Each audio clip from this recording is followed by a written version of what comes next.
welcome to Crawford County Outdoors, and I think we have a new star here in Crawford County Outdoors, Gavin Beck. This is one of my favorite topics that we've done now several years. I think this is the third year in a row for our viewer video show. So we have folks, we put the call out, in fact, keep them coming. We put the call out for folks to send us their videos of things, interesting things in the outdoors. And Gavin, you were first in line this year with a really cool video that I thought that was a lot of fun. So tell us a little bit about that. How to get in your tree stand quickly is a zip line, go all the way down to your tree stand. So you're getting home from school or getting home from work, and you want to get out there and get every minute you can out there in your hunting stand, so you use that zip line, get out there quickly, huh? So maybe we can ask your dad, Terry. Terry, welcome back, by the way. Nice to see you again. And Gavin, how'd that come to be? How'd you get that all put together? It was a Christmas present about 2 years ago, and it took me that long to get it up. How'd that go? I imagine that was kind of complicated. Yeah, well, it came with a 90-foot cable, and 90 foot got them about 15 feet short. Not quite far enough. of their treehouse.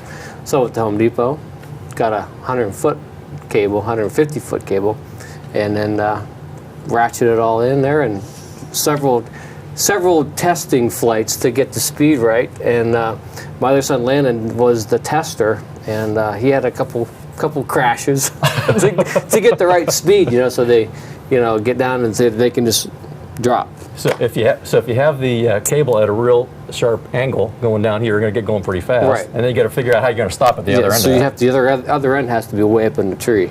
So it's you gradually stop and they just drop right into their tree stand. So it really could work to get you quickly into your tree stand. So yeah.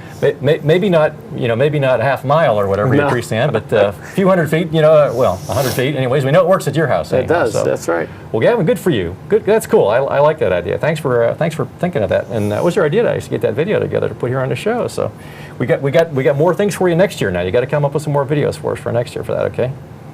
All right. Good. Well, we got a bunch of things like that today. We're going to talk with Cy Van Sice, who's been a contributor to the show in the past, on a trip to Alaska for some fishing. I think Landon Beck's coming back, and we're going to talk a little bit about some deer hunting, and we have an interesting deer fighting video. We're going to talk about that too, and I got some video from my deer hunting this year, so we'll get to that here in a minute.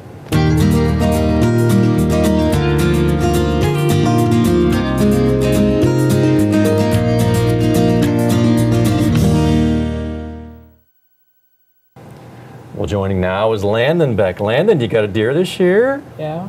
Well, let's talk about that in a minute here. Terry, someone that you and I work with, Ken Smock, submitted a pretty cool video here this year. Yeah, it was very cool. Got quite a lot of interest around. You and I were in a meeting with Ken here not too awful long ago, and he was gathered quite a crowd anyways. Ken was out archery hunting, and I believe out in Randolph Township or Richmond Township. Yes, I thought so, yeah. And here comes a buck, and next thing you know, there's two bucks, and next thing you know, they're having a fight. And well, Ken was excited. He brought it into my office one morning, and he was in his tree stand, and he watched this buck for 20 minutes, decided not to shoot it, and then a doe came out into his food plot, and another buck appeared, and they started fighting. I mean, and it was spectacular. I mean, there was grass and leaves and just banging, and the bigger buck won, and right then and there he changed his mind and said, I'm gonna kill it. So he shot.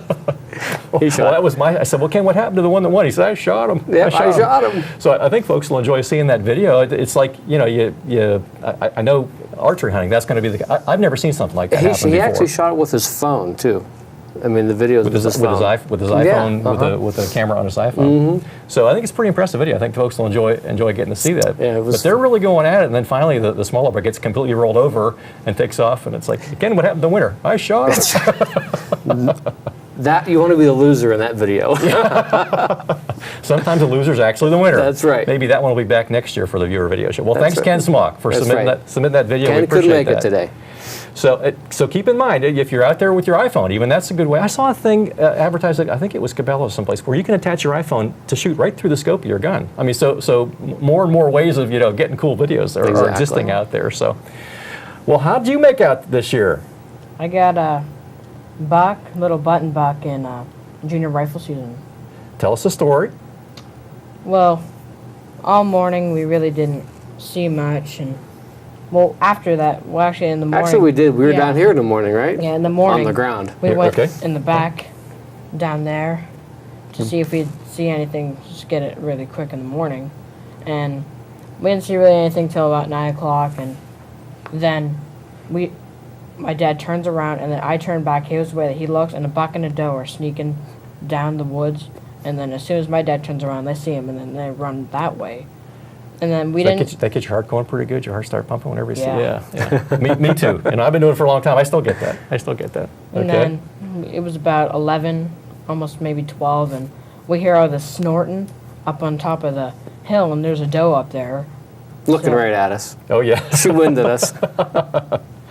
And so we just decided to walk around and see if we could see anything, and we didn't see anything. So we went up, ate lunch, and then we went down to the farm, and we waited down there about maybe an hour and a half, and then two doe, actually it was a button buck, but we couldn't tell. They came out, and one, it just walked, and then it just stopped. It just about to move again, and then I shoot and drop it right there, hit it right in the neck, and then the other one's still standing there watching it, like wondering what happened to him. And my dad's like, "Watch this," and he pulls back with the bow and hits it right in the gut. It wasn't in the gut. It was in the chest. It was a little low. And so we waited about 25 minutes, and I just wanted to get out of the tree stand and go see the deer. So we go down there, and my dad thought that his deer was just down the other way. So we quickly gutted mine and found out that it actually was just a little button buck, not really even that much of a point coming out. And then we went to find his, and we couldn't find it. We looked all around, not very much blood. So then we just decided to come back in the morning. So then we come back in the morning, we get on the blood trail, we walked almost about... About 500 yards. Yeah. It was all the way on the other side of a cornfield, and the coyotes got it. Oh boy. Was that disappointing, Dad, whenever... Yeah, sure it was. Yeah. I had a similar experience. I got a little video this year of opening day, and I think people get a kick out of seeing this. The deer with it. I think if you have a big screen TV, you'll probably see the deer because it was pretty far away. And I shot, and it ran.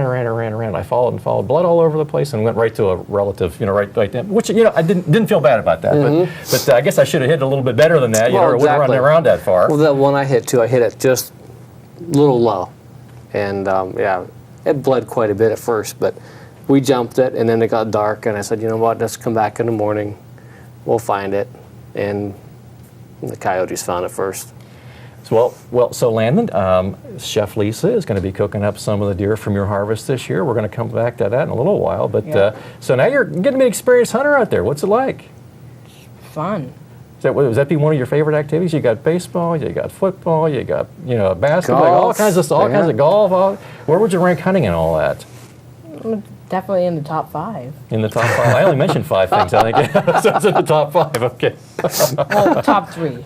Top 3. Okay. Good for you. All right. It'd be in the top 1 for me. I don't know about your dad, but it'd be in the top 1. I love to go hunting. Yeah, that's it's my very favorite peaceful. thing. Yeah. I love sitting out there, and archery season's the best. How'd you make out this year, Dad?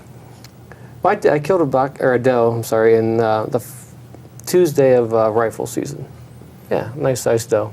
So the freezer's stocked up well? Yeah, it is. But we'd like to get one more. Tomorrow's the last day for primitive weapons, so we might like to go out tomorrow morning, but I'm not sure about that yet.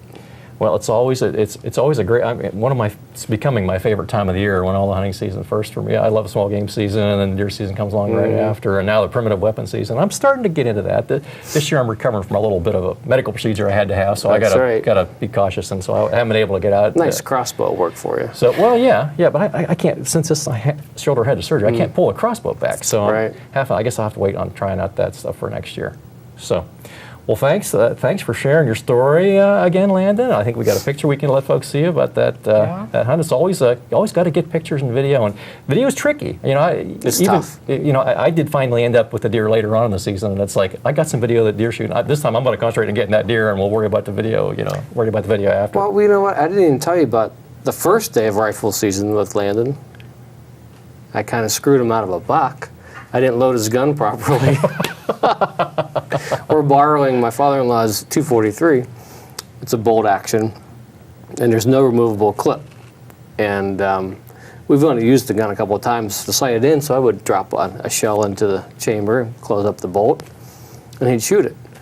Well, we're getting a tree stand, it's a double tree stand, we're all crammed in, and I go to load it. I put one in the chamber, then I put 2 down in the clip, and I go to close the bolt, and it wants to throw another shell up in the chamber. And I'm like, what the heck? So then I got them jammed, so I unjam all the shells. I put 2 down in the clip, close it up, and we're ready to go. So this 4-point I've been watching all archery season comes down right in front of landing, and click. Didn't pick up the shell. It didn't pick the shell up when I closed the bolt. So yeah, for the blooper reel, maybe. Yeah, he could have killed 2 deer if it wasn't for me this year. Yeah, I'm a great mentor. Yeah, well, that's that's all part of the deal. That's all. Sometimes those stories are more interesting ones. We'll never forget that one.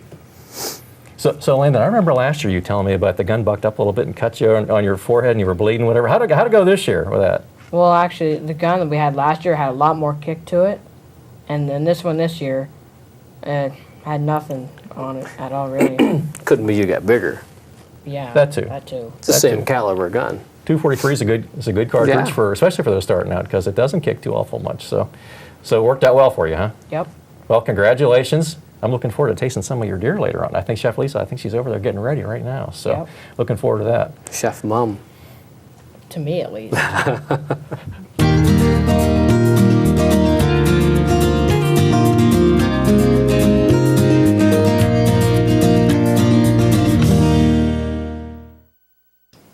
Well, joining us now is Cy Van Sice. Cy, we last talked a couple years ago, and you had some really cool video for us. Some varmint shooting and some trapping, which I remember. Yeah. Thank you for that. And when I put the word out this year, I heard quickly from you and from your mom that you were working on something. So tell us a little bit about it. Well, I went up to Alaska with my grandfather, and we helped in a mission trip for about the first week up there. Then the next week we just went off on our own. We did a fishing trip. We fished in the ocean, we went boating, we saw whales. It was an awesome experience. Tell us a little about the fishing. What's it like up there compared to here? Well, it's a lot more vast. You're out on the open ocean. I mean, you can see for miles. There's no land. I mean, it's way more vast than it is here. How do you do give us some tips and tricks and whatever for salmon fishing? How does that all work? Pretty much just the way it does here. I mean, you throw out, you wait. I didn't catch any salmon, really. I mean, caught mostly halibut, black bass, yellow eye, lingcod, stuff like that. Chef Lisa did a salmon recipe for us last year, which was great. I love that one. But something about what did you get to bring home? With you. I brought halibut home. Pretty much all the fish that I caught. What's halibut? What's that like? Is that kind of like a whiter kind of a fish? It's a. They have eyes on one side of their head. They're like a flounder. They're like white. Yeah. So what would you tell somebody if they were thinking about taking a big trip like that? Well, bring lots of rain gear. It rains a lot. It's cold, but it's all worth it in the end. I mean, you get to see Alaska. I mean, something I'll never forget. I was able to go up there a number of years ago. I guess it was about 15 years ago. I loved it. It was like, which way do I point the camera? Just absolutely gorgeous. Pretty much everywhere you look. Yeah, the scenery's just amazing. Talk a little bit about your video. How'd you do that while you were engaged in activities and getting some video at the same time? How'd you do that? Interesting little story I got about that is I was fishing and a person was reeling in a huge fish and I was filming it and the captain of the boat, I let go of my pole and my line got tangled with the person that had the fish. So the captain of the boat saw that and I really screwed up this guy's, and it was a big fish too, and the captain just starts screaming and yelling and swearing at me. I'm like, oh, I'm just trying to get some footage here. He's like, wait till we landed on the deck. Well, did he get his fish after all? No, he never got it, but I mean, it didn't really matter because everybody caught a lot of fish that day. So it's a target-rich environment for as far as fish goes out there. Yeah. What was the boat like? Well, curious about that. I mean, there was seats in the back, and it was closed, had a roof over it. The front is just opened up. I mean, it rocks back and forth a lot. It's kind of like, if you're not used to it, it'll really make you sick. How far out from the shoreline did you get? I think we got a couple miles out there. Now, you have to tell me, I mean, when you're that far out, do you see the shore? Or can you... There's a few little islands you could see, but pretty much you couldn't see the shore at all. So you're it can be a little scary, when you get out like that. It was. A lot of people, pretty much 75% of the people on the boat got sick. Just from the motion of the boat? Yeah. Mm-hmm. I remember the last time I was on a boat thing, it's like I was fine on the boat when I got back on shore. And it was like, I kind of got used to actually the boat, and I get on shore, and I wasn't feeling kind of queasy on the shoreline. My one daughter was the same as me, fine on the boat, and then when we get on the shore, the two of us are like, ooh. Yeah, and my wife and my other daughter, they were like on the boat, they were thrilled to get on the shore, and I was kind of the opposite of that. So, well, that's a good experience, though, to get out and try something like that. Well, what's your next project? What are you thinking about for another video? We're thrilled to have you sending us videos here for your video show. Well, we built a tree stand at my dad's, and it's like finished inside. We have a wood stove in there. It's awesome, so we can go spend days out there.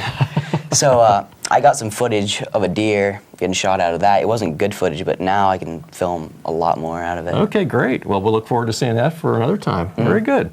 Well, Si, thanks. We appreciate you stepping up here and submitting this video here. Thank you. So, Thank what you. the people tell you they see you? They'd seen you before when we did this show. And they said I look nervous. You look nervous? Okay. Yeah, I probably still do. Okay. Well, we want them to submit their videos. Yeah. So when they see you, if they thought you were nervous, wait till they come on here. We'll see how they stack up. Yeah. Hey, you're doing it though, and they're just not doing it. So how about that? Well, thanks again for sending your video. We appreciate that. Thank you.